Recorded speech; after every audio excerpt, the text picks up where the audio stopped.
And the developer is once again revisiting Roman history with Total War Rome 2.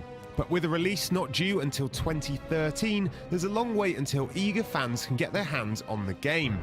In the meantime though, how about a look at the game in action? We sat down with James Russell from Creative Assembly for an exclusive first ever look at the battle gameplay from the new Total War Rome 2.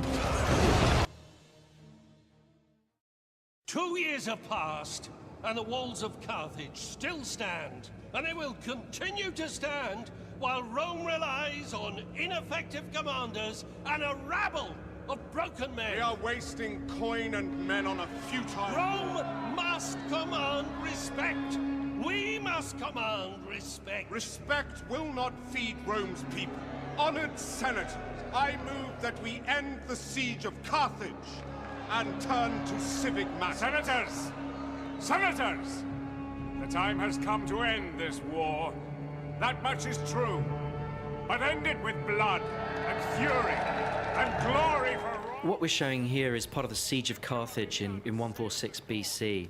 The city had been under siege for several years, and we're going to see old Scipio's grandson, the young consul Scipio Aemilianus, command the final assault on Carthage.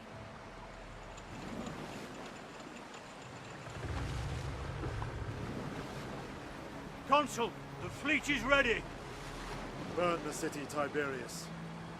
No prisoners, no mercy. Kill them all! Yes, Consul. Forward! You know, we've got Scipio here commanding the Roman fleet approaching the beach. So you can see there the huge scale of the fleet, and the fact that we've got multiple ships per unit, which really adds to the sense of scale. And here's the Roman fleet approaching the beach. So this really showcases a new battle type, which is a combined battle. So you've got naval forces and land forces in the same battlefield. But not only that, you see the men on the ship disembark to fight on land. And so here they're approaching the beach, and they're going to disembark to join the siege. And the combined battles really add a load of gameplay in terms of, you know, cat and mouse around the coast and the defense of the beach versus the defense of the city. And we're really experimenting with different ways to make that gameplay work really, really well. So here you see the guys disembarking onto the beach. This is, you know, what we're trying to achieve here is get a real sense of almost the Saving Private Ryan of the ancient world. So we really want to get the camera down and get that sense of that darker vision of war, where you really make this human scale of battle come alive, and it's part of that darker vision of war, a more gritty, realistic feel to the way the battles work. Here you can see the shipborne artillery as part of another feature of combined battles. Obviously, you can have, you know, artillery on ships as well as on land, and these artillery pieces on ships bombarding the city. So, as I said, huge epic city environment there, because this is the capital city of your great enemy here, and we really want to make the city feel like it's been under siege for several years. So it's a kind of darker view of siege war. It's not, you know, a kind of fresh city that we've had before. It's damaged, it's worn, it's dark, it's smoking. We want to make this approach feel apocalyptic. This approach to the final battle for one of your great enemies. We want it to feel apocalyptic. So, you know, we've got these siege towers here. They're in place because, as I said, the siege had been underway for several years. But this is the final assault from a navy. So we're really breaking down the barriers between armies and navies, and that's obviously got a huge impact on the campaign map as well, because it means that navies here can attack cities.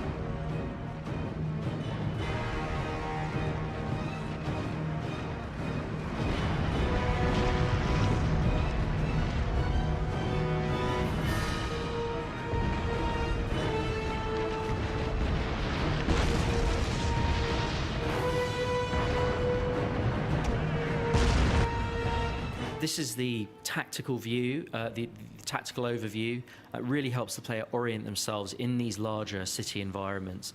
We don't want the player to be controlling the game from this perspective. It's really an orientation tool. We want the player to be able to understand what kinds of because there are very specific relationships in terms of, one particular unit might be strong against another unit, but not against the third type of unit. We want the player to understand what's going on the battlefield. We want the player, particularly in terms of the spatial awareness. We want the player to be able to understand what's going on and see threats and where they're coming from, but absolutely not to control the battle from that perspective. So this is an example of our unit camera, and we're really experimenting with ways to get the player down into the action. Prepare for battle, men. Remember, we fight for Rome! Destroy their Rome! Glory! But it's part of humanizing the combat and really bringing out the idea that these thousands and thousands of men, each one is an individual fighting his guts out. And so we've got things like facial animations, emotional interactions between men that really helps bring out that sense of warfare at the human scale as well as the ground scale. This huge city obviously has multiple capture points. That's something we haven't had before. Where previously you'd have a core battle for a central plaza, but Carthage here has several different capture points, and that means that the gameplay is completely different inside the city. You've got a much better sort of sense of cat and mouse because you've got a reason to have multiple breaches so that you can capture different points. The defender isn't just incentivized after a breach is made to pull back into the plaza and you get this kind of mosh pit. No, instead we've got real cat and mouse gameplay. You've got to defend multiple points. The attacker can do lots of different things. They can concentrate on one point or move to another when they sense weakness. Here you see the Roman fleet coming into the Carthaginian harbour. Again, the whole combined battles adds to that richness certainly in terms of a coastal city.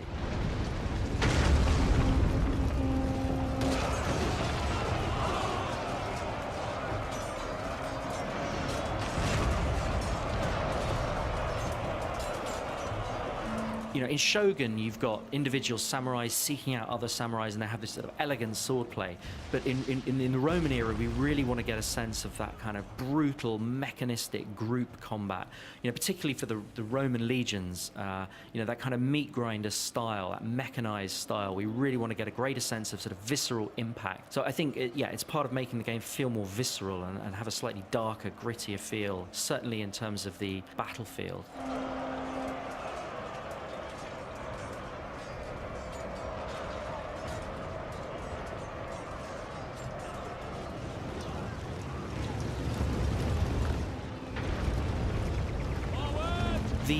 The Total War engine, over the years we've learned so much about how to get really optimize the performance in terms of being able to deal with thousands and thousands of men on screen at once, and the fact that when you zoom in, you get a huge amount of detail. But we also want to make sure that the game, as well as taking advantage of the best that the most powerful machines have to offer, we also want to make sure that the game's playable on lower end machines too. So our goal is to make sure that the game has the same minimum spec as Shogun 2. Now we're going to do everything we can to try and achieve that. We can't guarantee it, but that is what we're trying to achieve. We're really pushing the look of the game, but this is super early code. We're way pre-alpha, and what that means is there's loads of features, not just in terms of the graphics, but also in terms of the combat and the animations that actually aren't in the game yet. So the final game is actually going to look way better than this. We're working our guts out on this game, and we're determined to make it the best Total War game ever. We've got a huge budget for the game, about 40% bigger than anything we've done before, so we're absolutely determined to make it the most epic Total War title ever. The bad news is we're not going to be releasing until the second half of 2013, so late next year.